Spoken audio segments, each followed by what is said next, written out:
How to transform data in n8n. In order to do that, first head over to your workflow and proceed to click onto this plus icon that we can see right here.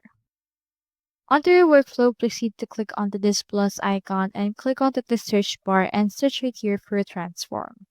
You should be able to find right here the transform node. You can choose the AI transform, split out, as well as aggregate, limit, summarize, remove duplicates, and sort.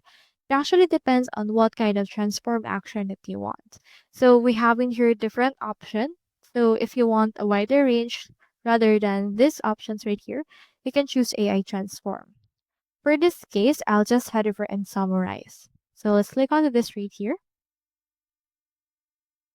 Just right here, the aggregation, I'll have chosen in here sum, input right here, the field. You can find input on your previously executed nodes if you would want. You can also split this by a specific name of the field if you would want to. So once you're done, you can head back to your canvas and save it all.